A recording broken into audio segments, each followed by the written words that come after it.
morning. I am Dana. Good morning. I didn't know it was a response. I'm Dana, previous president of the HVUC Board of Directors and currently a proud member of the Board of Appalachian Resource Conservation and Development Council. I extend a warm welcome to the Council's Executive Director, Andy Brown, who you will hear from and is your guest speaker. I will tell you more about Andy later in the service. Welcome, Andy. Before we hear our special music prelude, a few reminders. If you're visiting with us for the first time today, you're especially welcome. Phyllis, back here in the back, in the peach, at the visitors table by the door, can help get you oriented if you have questions. If you have little ones, our greeters can show you the way to the nursery, which is available during the service for children ages 6 and younger. Our services are filmed and posted on YouTube. If you want to make sure you are not on the camera, please sit in the perfume-free zone over here, or in the section closest to the back table of the library, back here. Feel free to move during the prelude if you need to. Please silence your cell phones or put them on stun, and enjoy the prelude, Friends at Home, an original song performed by Linda, David, and Suzanne.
Hungry for change.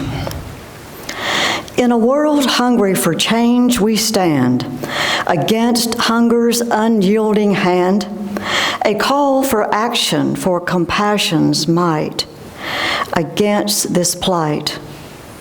Every grain, every morsel we save could save another. Be brave. In this fight, we're all a part in the world's heart. Together, we can turn the tide. In unity, side by side, a world free from hunger's change, is what remains. Words from Maya Anthony. Welcome to Holston Valley Unitarian Universalist Church. I'm Wanda, your service leader for this morning. If you are with us on the internet, or if you are sitting among us this morning, I extend a warm welcome to you. It speaks to our commitment to each other and our commitment to live out our principles in the world. Together, we can turn the tide. And to our guest speaker, I say a special thank you for being here, Andy, and sharing with us many of the positive ways the Appalachian Resource Council impacts our church as well as our whole region. So we are anxious to hear about that. Thank you for coming, Andy. To enter into this sacred part of our service, we light a chalice. And that chalice for us represents the light of our reason, the warmth of this community, and the flame of our hope. This morning, we have Ruby to come up and help light this chalice. Okay, walk over there with me. Okay. All right, you got it? Let's see right here. You got it? There you go. Pull it out. Thank you, Ruby.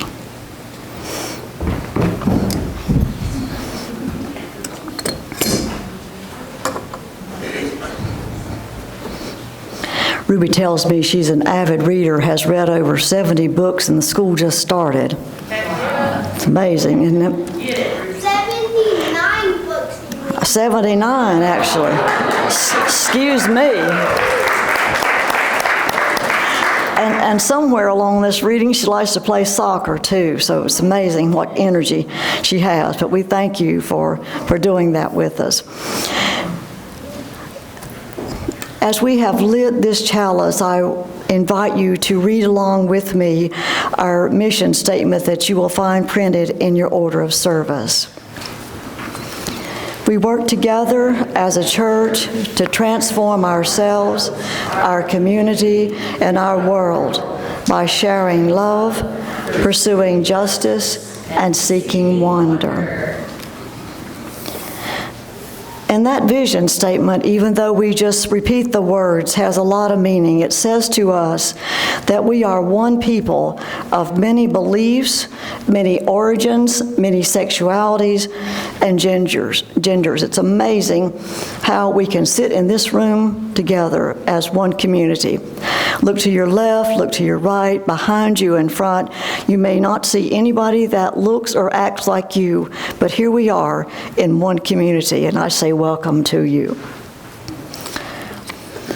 Today, we're going to learn a little bit about what it's like to cooperate together, and living together and being together makes us much stronger.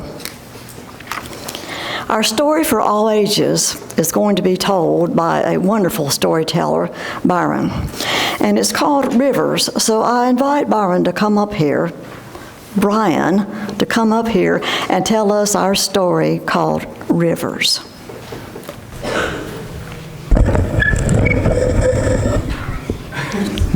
Good morning. Good morning. Once upon a time, there were two rivers flowing side by side. Both rivers liked to argue about who was best. "The water in my river is better than the water in your river," said one. "No, the water in my river is better than the water in your river," said the other. The two rivers would flow along all day, arguing about which river was the best. Both were quite sure they were the greatest. "Doesn't my water make a joyful sound as it runs over the smooth, polished pebbles on my bottom? And look at the way the sun reflects off the ripples and eddies that form around the granite boulders at my edge. These things are so beautiful. Surely I am the best river," said the first. The other river replied, "Ah, But look at all the fish that swim in my clear, cool waters. And have you heard the frogs singing at night? They live in the reeds and lilies that grow at my banks. I am home to so many wonderful creatures. Surely I must be the best river. The two continued to argue until one day something strange and unexpected happened. The rivers rounded a bend, slid down a small fall, and suddenly saw that they were flowing towards something much bigger and greater than themselves.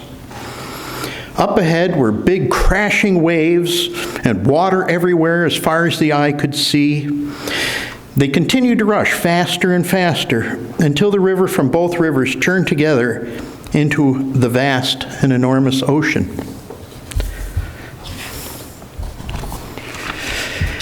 Then a sound came from the sky. It came from a cloud that chuckled for a moment and then said, "Now you see how foolish you have been, arguing about who is the best. There is no highest or lowest. There is no greatest or least. All things are one, and all are joined together like rivers into the sea."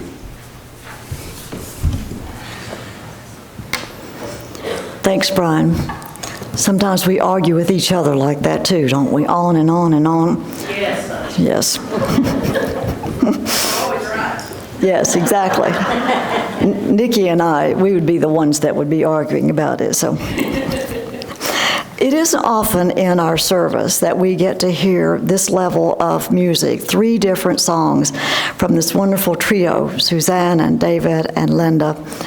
And hearing this music is not only we get to hear with our ears, but we hear with our heart.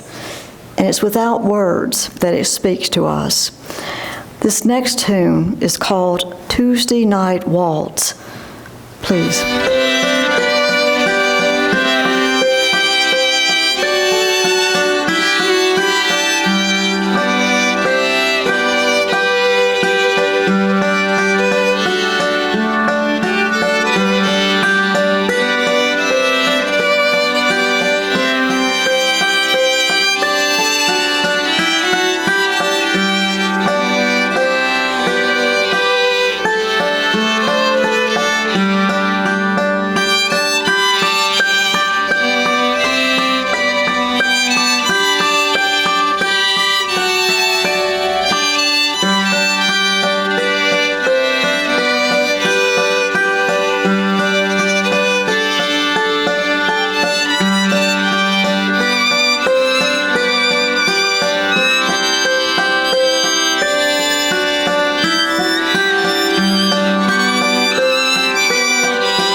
Rivers running together, doesn't it? Thank you, trio. We're going to have to help Linda come up with a name. Like angels from the world or something. So, thank you for sharing that gift with us. The The next segment of our service is our candles cards, our candles of community. And it's that time of our service that we get to share our joys and our sorrows, because we are one community, and we do that by helping each other get through good times and not so good times. So our candles of community. You could do these candles one of three ways. You may fill out a candles card, which is very pretty. It looks like this.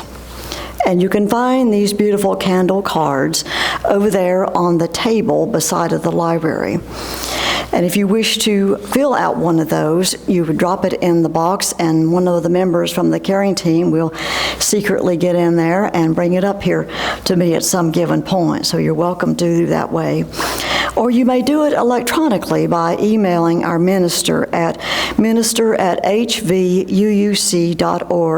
and with the words candle cards written on your subject line. But whether it's written or electronic, we'll need to know if it's okay for us to read that out loud. So make sure you check that box to say it's okay for us to make that announcement publicly, because we are being broadcast on YouTube. Or, if you don't like to do the writing, you may have us light a candle for you, and you do that by indicating your hand, and I'll light one for you, or the candles will.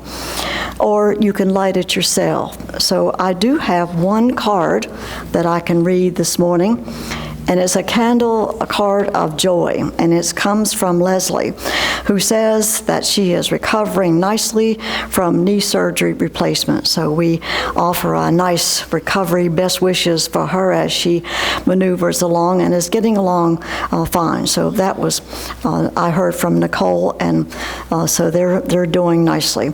I wonder though about the water, drinking the water here with knee and hip replacements. I'm a little worried about that, but everybody seems to be on the mend. So if you'd like for a candle to be lit for you, if you will please raise your hand high so I can acknowledge that I've seen you, and the candle lighters can make sure that a candle is lit for you. But because you candle lighters can come up, and we'll start this process. But we know that our community is much larger than ones of us that's sitting here among us today. So we light a candle to hold a space for all of you that maybe are not saying anything, or feel private, or have your needs held close to heart. But we let you know that we are thinking and hold you close in our community. So as you come forward here, please know that your light matters to all of us, that your story belongs here with us, and your presence is a gift. Let us begin.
remains unspoken in our hearts and our minds.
As I said earlier, I'm currently on the board of the Appalachian RC&D, and it's been a special place in my heart from the time I retired and came back from USDA to our farm in Tennessee.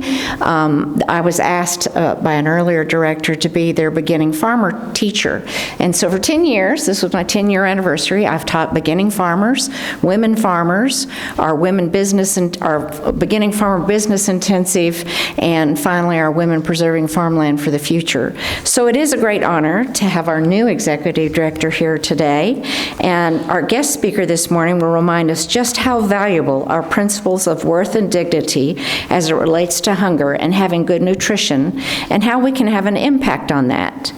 Andy Brown has served as the executive director of Appalachian Resource Conservation and Development Council, headquartered in Johnson City, Tennessee, since 2024. He has extensive expertise in the area of conservation planning in the Appalachian area and the Southwest. He also operates a Christmas tree farm on Roan Mountain, so remember that for Christmas trees, and he holds a Master of Public Administration with a concentration in environmental policy, but he says he's highly educated in the School of Hard Knocks. His topic this morning is Take This Soul and Make It Sing. Welcome, Andy. Thank you.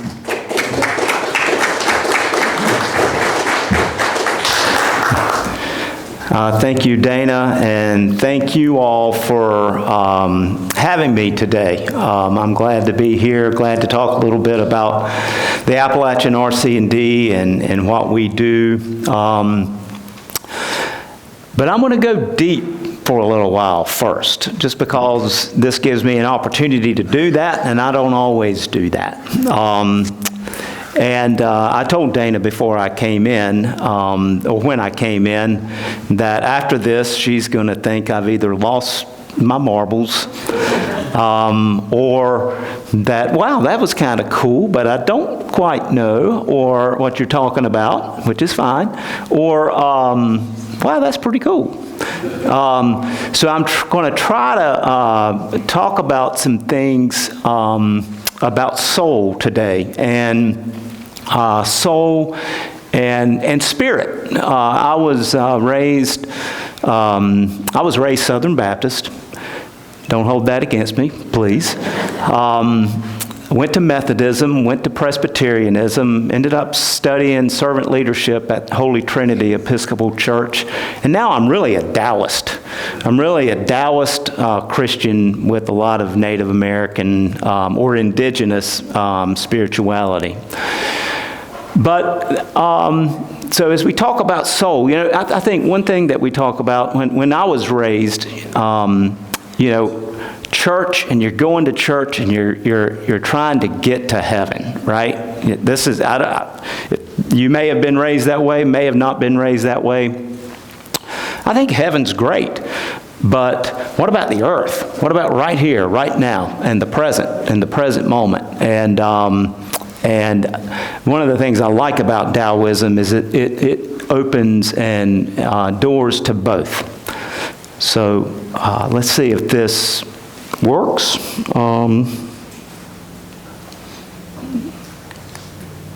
Hey, okay, technology works for me, finally. I just put a collage of people together who were inspirational, have been inspirational to me.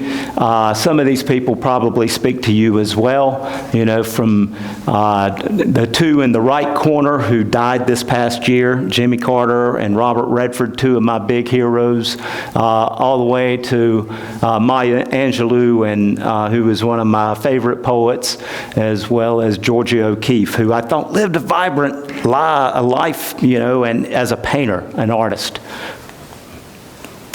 So I want to open and just ask, does anybody think we live in interesting times right now? So do you all speak sometimes, or am I the one that? Because I'd like to ask, let's come up with 5. What are some 5 interesting occurrences right now that are capturing your attention? You can shout them out. Technology. Politics. What do you mean by politics? Well, only meaning many, and tricks meaning bloodsuckers. I love it. Another? Climate change. Yeah. We're in Gaza. Yeah, that's breaking my heart. One more. Medical care. Okay. Thank y'all. Yes, I think we are living in interesting times. And by the way, that's, I always thought that was a Chinese curse, but it's actually not. It was attributed to British diplomats back in the 18th century. I didn't know that. Anyway, this is an interesting quote, I think, from Carl Jung. And I'll just stop and just let you all read it. To a quite terrifying degree, we are threatened by wars and revolutions which are nothing other than psychic epidemics. Of course, they're manifesting in the world, but they are psychic epidemics at root. At any moment, several million human beings may be smitten with a new madness, and then we shall all have another world war or devastating revolution. Instead of being at the mercy of wild beasts, earthquakes, landslides, and inundations, which we are at that too, modern man is battered by the elemental forces of his own psyche. Carl Jung. And I kind of see that a lot of the stuff that we have today that are making for interesting times are maybe manifestations on the outside of what's going on in the inside, particularly within some people who then have to compensate or overcompensate for that. So I'm just asking, is this a soul sickness? Because psyche is the word for soul, mind, body. So these are some of the questions I'd like for you to ponder as we go through this presentation today. So in my view, and how I have been sort of encouraged or empowered to go in my spiritual journey, my soul journey, is deep in the body and in the body mind. some people could say that, we live so much in our head. And because of the head, we have this natural, the intellect is going to kind of naturally go to a dualistic place. Either or. I'm this, I'm not that. You're that, and I see you as that, and I'm this. And I've got to distinguish myself from you, or whatever.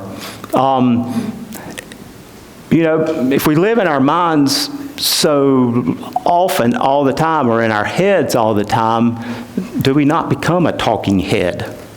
That's why I have David Byrne up there, by the way. Anybody fans of the Talking Heads? But I don't want to judge people about that. I don't want to judge I've been there. I do the same thing. I go into my head all the time.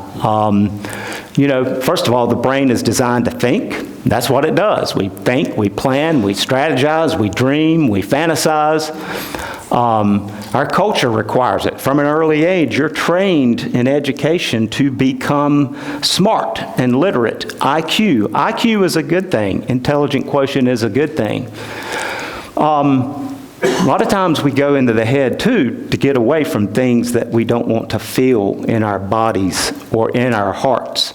Maybe we did get our heart broken one too many times, or in such a terrible way that we could not, the only place to go is up here, through fantasy, dreams, daydreams, strategizing, planning. And by the way, I'm talking about being in the head, but you could do just as, you could be a human doing as well. We can all be human doings as well. But to me, a lot of it is based upon fear and what we do with fears. So again, no judgment. We all do it. But here's where I'm kind of trying to make a connection between our current circumstances and being in the head. I think a lot of times we over-identify with who we think we are rather than being who we really are. Some people say that there's a divine spark that is planted within each of us, and it's occupied somewhere in or around the heart.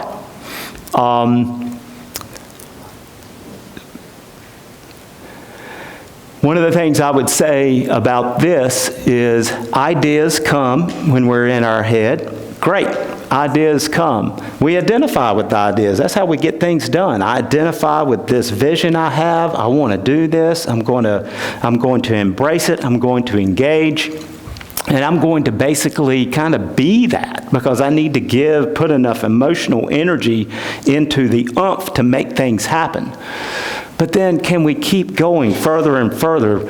When does identification become over-identification? And when does it become ideology? And when do I become an ideologue? So it's kind of a continuum, getting into the head, the head's got a good place, but we keep going and going and going, and I'm going to present to you that the further we get out on that continuum, the more extreme our ego becomes, such that, maybe left wing and right wing fundamentalists have more in common than what they actually think. They can't see each other because there's a wall between them. They're encapsulated in their own ideologies, but maybe they're on the same orbit. Just a thought. So my premise, and what I've been trained in servant leadership, mindfulness-based stress reduction, and other things, is to start letting go and relinquishing some of those thoughts that may or may not be true, depending upon how identified I am. And actually getting into my body more and more, and then my heart, and capturing. We're not capturing, but just beginning to, just listen to my heart more and more. Emotional intelligence to go along with IQ. And I think that that is really one of the main things that our culture needs at this time. And I think it makes for a healthier ego. So in my journey, I came across internal family systems psychotherapy. Have any of you practiced or know any of this? So I've done it in my own life, and I do it in my own life. I actually practice, and this has really been a wonderful thing for me, because as we access this deeper inner place of self, where our heart and our body and our minds come together in alignment, there are certain things, qualities that manifest that could be really good in this day and age. What Dick Schwartz, who is the founder of that, says is these are the 7 C's of self-leadership. Self meaning like true self, as opposed to self like meaning my egoic self or my survival self. Compassion, clarity, confidence, courage, connection. Man, so much of our world today, I think, these challenges that we talked about at the very beginning are, to me, diseases born of disconnection. Disconnection of ourselves, with ourselves, but also disconnection from that with other people. Lack of attuned connection. We can connect on the surface, but can we connect from human being to human being? Also, the 5 P's of self-leadership would be presence, patience, perspective, and also play. Play, not taking myself too seriously, learning how to take myself a little, seriously enough. And with that, this connection more to kind of maybe relinquishing maybe an over-reliance on the head, more, not to get rid of it. It's not an enemy, but to put it in proper perspective and alignment with these other qualities of our heart and being in our bodies. We get a chance to hold the tension of these opposites. And I've got to tell you, I have a hard time with compassion on one side and accountability on the other. I really do. And I can't do it in my head. I can do it with my heart, which is the heart. Courage is a heart quality. And it's needed. I've got to be able to hold somebody accountable for doing really bad things to other people, whatever we want to say that is. But I've also, knowing what I know now, I know hurt people. Something happened to those folks a long time ago, and so there's a certain compassion that I have, and to be able to carry those two together. I don't know how to do it all the time. Sometimes it's a dance. Sometimes I go over the top and I become more I'm more on the accountability side. And sometimes I'm so compassionate, I'm just enabling. I'm enabling the bad behavior. But also courage and humility. Can I step forward in courage and confront the challenges of these times, but also not take myself so seriously and think, oh, it's all up to me to do it. Is there some humility and some ground that I can just... And by the way, humility is kind of tied to being human, hummus. So that the Appalachian RC&D, you might have wondered, how am I tying this into our work at the Appalachian RC&D? Well, we are all about the local food and local farm scene. And we serve 9 counties in northeast Tennessee. We serve everybody. Okay, and Dana, as working in farms and agriculture, knows you got people on this side of the political spectrum and this side of the political spectrum. It's always easier to work with people who are somewhere centered. But there are folks that are, further and further out, wherever they are. And, so we walk that middle ground. We walk that path. And I don't know how to do it, really. I know I do it better the more I have my heart and my soul involved in the work. And by the way, I just use those terms, right-wing fundamentalists, zealots, and leftist lunatics, because that's the kind of terminology that people out there are using. And I'm just playing on words. So, yes, I mean, further out, you go, yes, but there are a lot of folks. We're all on this spectrum somewhere, and I've got parts of me that can be one or the other. I tend to go on the left side of center, but I'm very thankful for my right-of-center conservative upbringing in eastern North Carolina. So the Appalachian RC&D, what do we do, actually? Well, we connect farmers, gardeners, food entrepreneurs, and those who want to be with resources like training, funding, technical assistance, land, markets, and each other, because community is a big part of what we're about, while stewarding and preserving farmland, supporting rural folk arts, which could be anything from basket making to broom making to music to storytelling, and promoting access for all to nutritious local foods. We've got 3 core programs. Agricultural enterprise, where we want to see new and emerging farmers come into the workplace, build new farms. We want to see them prosper and thrive. We want to see existing farmers come together and thrive. One of our products or outcomes over the last few years is there's a meat processing facility in Telford that one of my co-workers raised $8.5 million for to actually put on the ground. And this is serving the whole region, and local farmers, local livestock growers are being able to take their beef to this market, which makes us have access to more secure, locally produced food, but also economically it's better for them. Nutrition and food access for all. We go into places, food deserts, underserved places, and we basically take the farmer to these housing authorities or places where folks don't have transportation. There's not a place to get food in very close proximity. And we take the farmer there and with these pop-up markets, and then we have some money and we extend SNAP benefits. We're able to take $1 of SNAP benefits, and with our incentives, maybe give them at $3, and then they can buy from the local farmer and have access to nutritious, locally grown food, which is also good for the farmer. And then Farmland Conservation.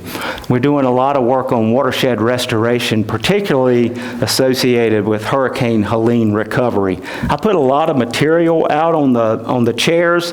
I put them all over here. So some of you folks, I didn't put anything over there, but I've got some flyers over here that talk more about that.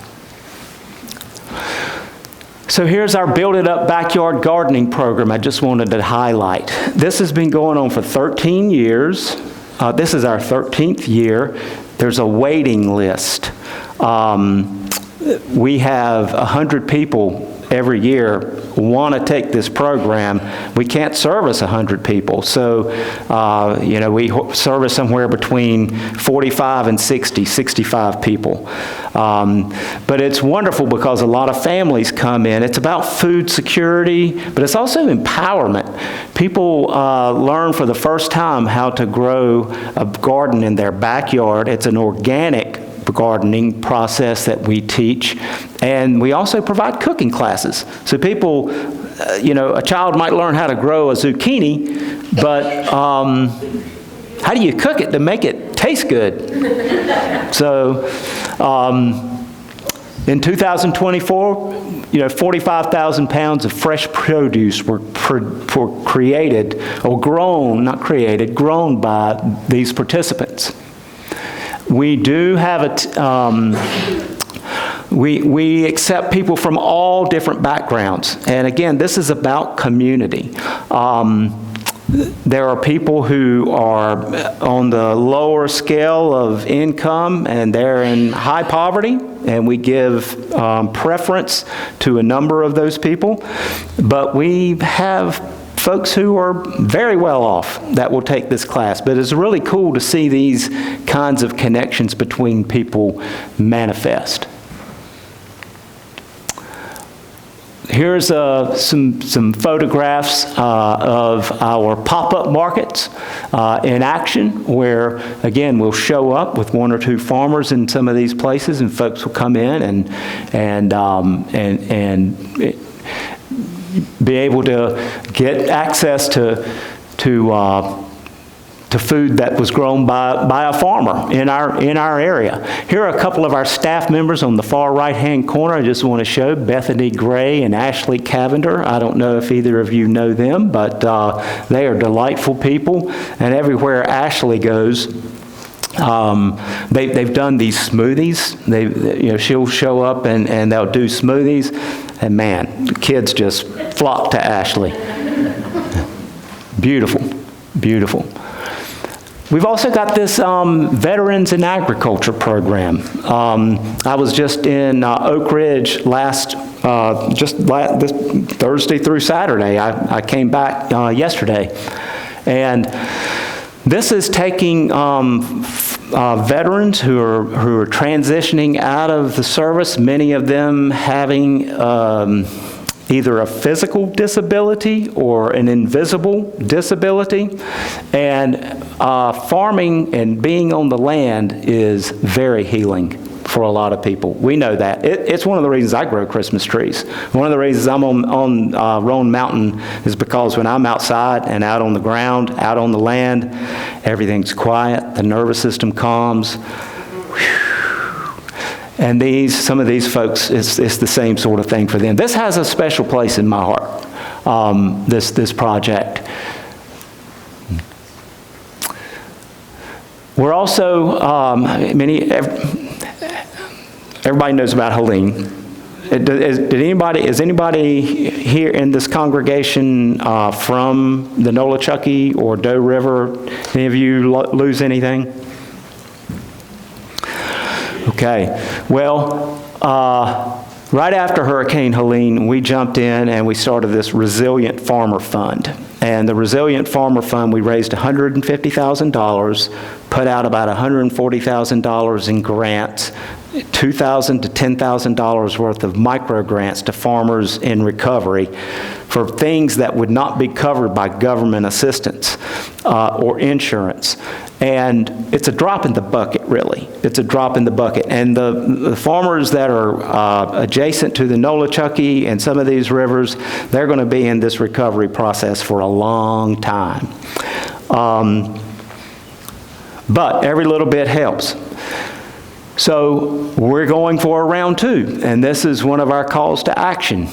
We'd love to have you show up and to our benefit concert that we're having at the Paramount Bristol to raise another $150,000 to put out to farmers. This is going to be taking place on November the 15th.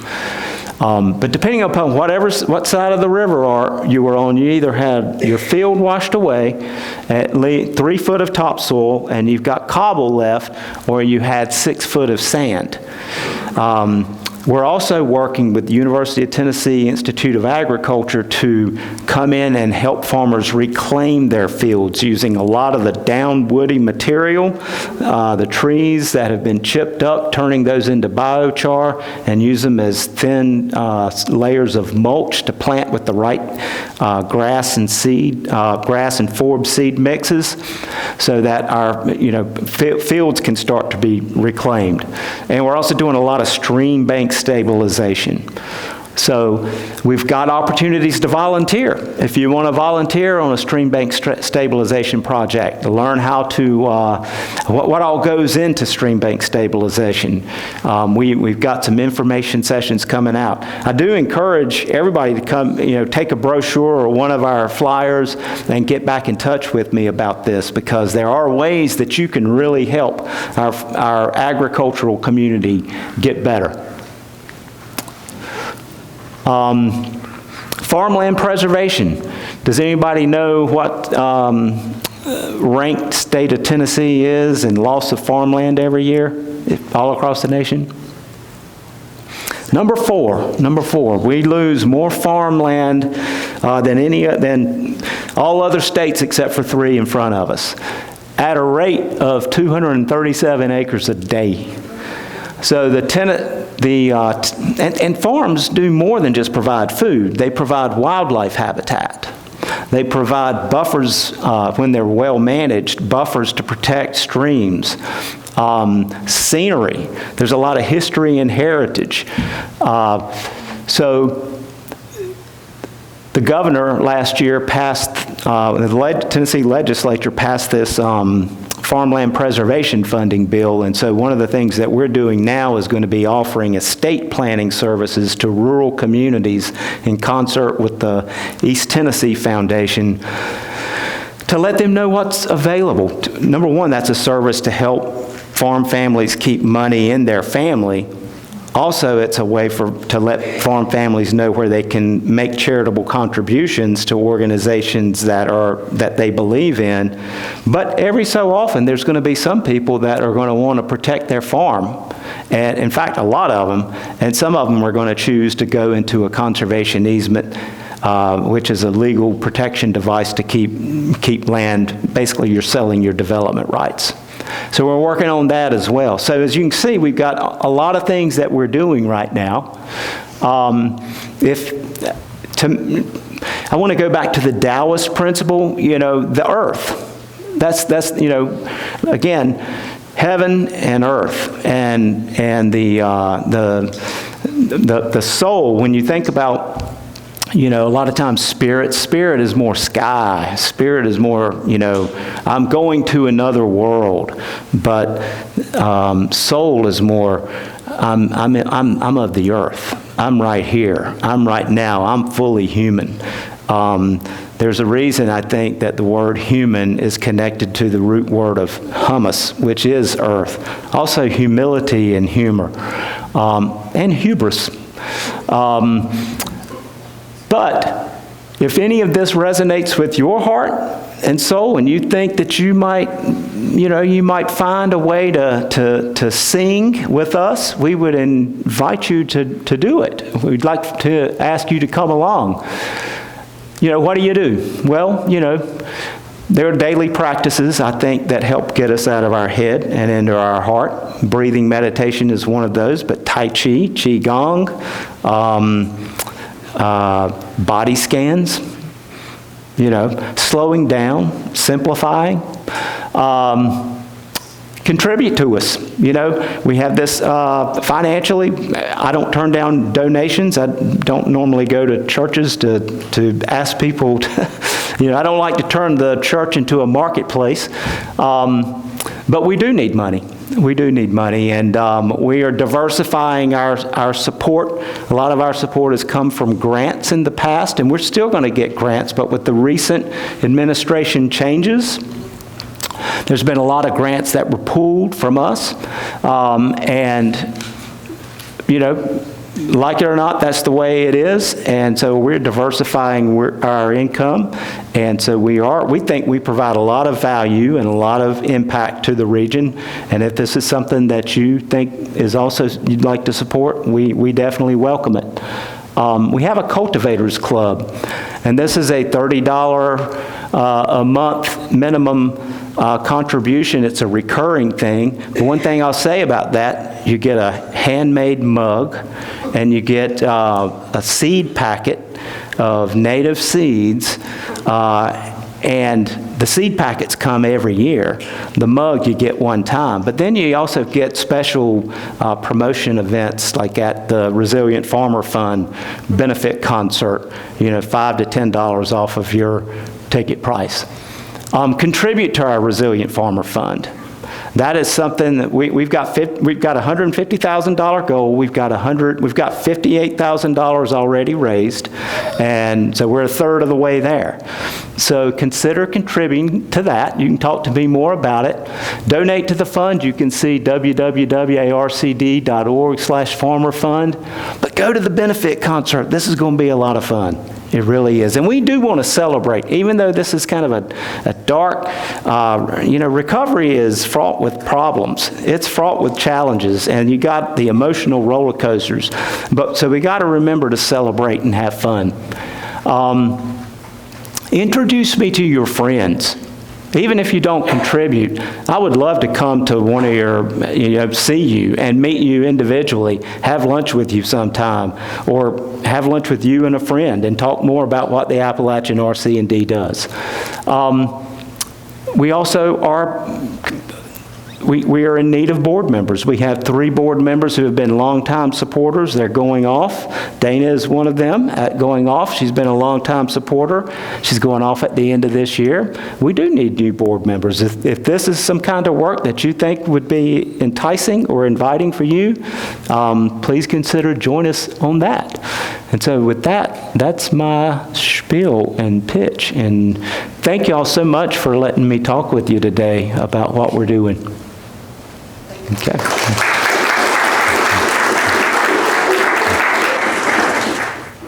Today, we have shared our sorrows and our joys. We have received the inspirational gift of our music. We have been challenged to join together in heart and hands. Let us take these messages and hold them close as we extinguish, I think, a barely flame of our chalice. So if Tish can do that, that might have a little bit of fire still left there. So as Tish does that, will you please join me in repeating in unison in your order of service our extinguishing of our chalice. We extinguish this flame, but we keep its light in our hearts, with its message of love and justice, taking it outside these walls to the world we live in until we meet again. A few more announcements before you enjoy your coffee and fellowship with Andy. I'll invite Greg to come up. He is going to give you a little bit of announcement about the upcoming service auction. So Greg, fill us in.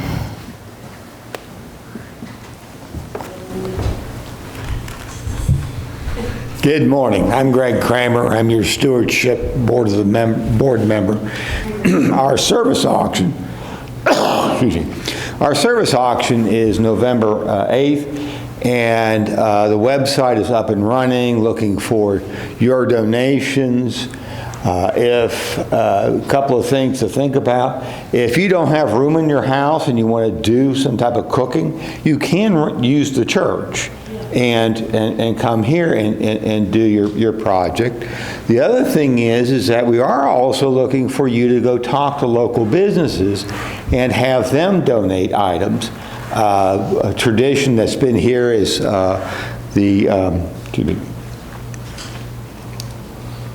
Bellafina Chocolate out of Kingsport has always donated a box, and you're going to have to bid against me for that. And so think about that. Talk to me during coffee hour. There's lots of things we can do.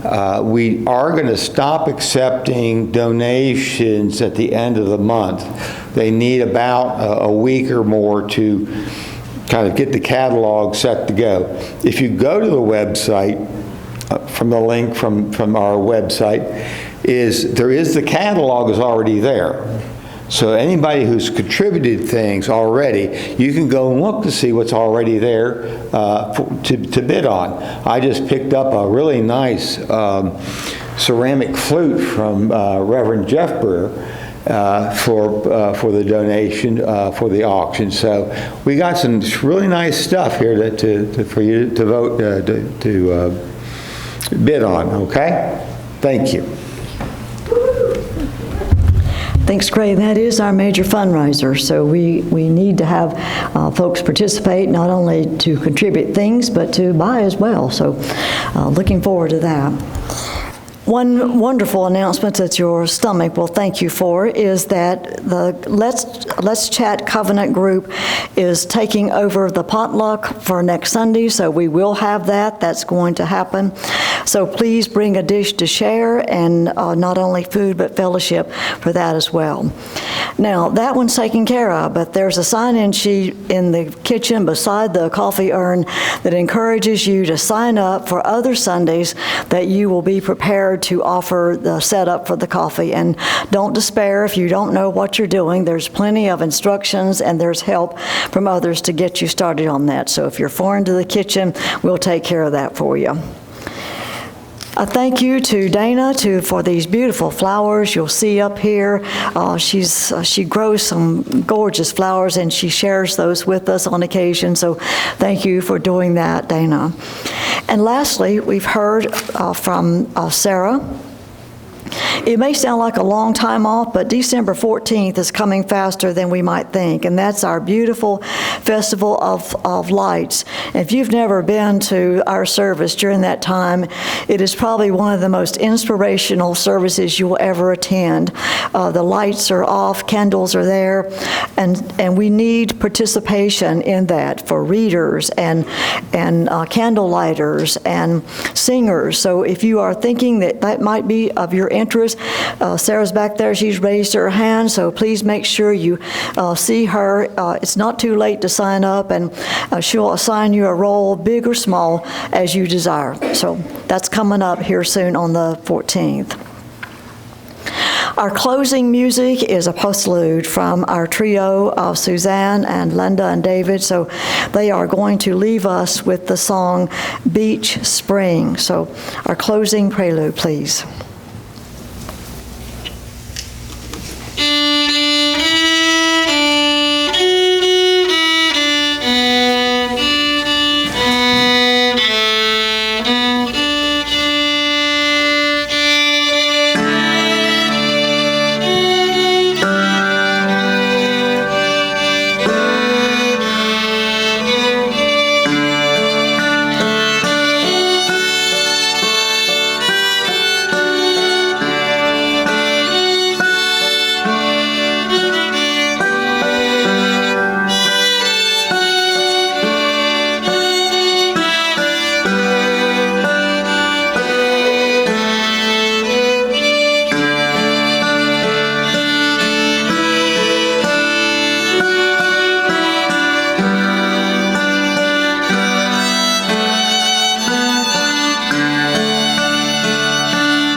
Just when you thought it couldn't get any better, it did, didn't it?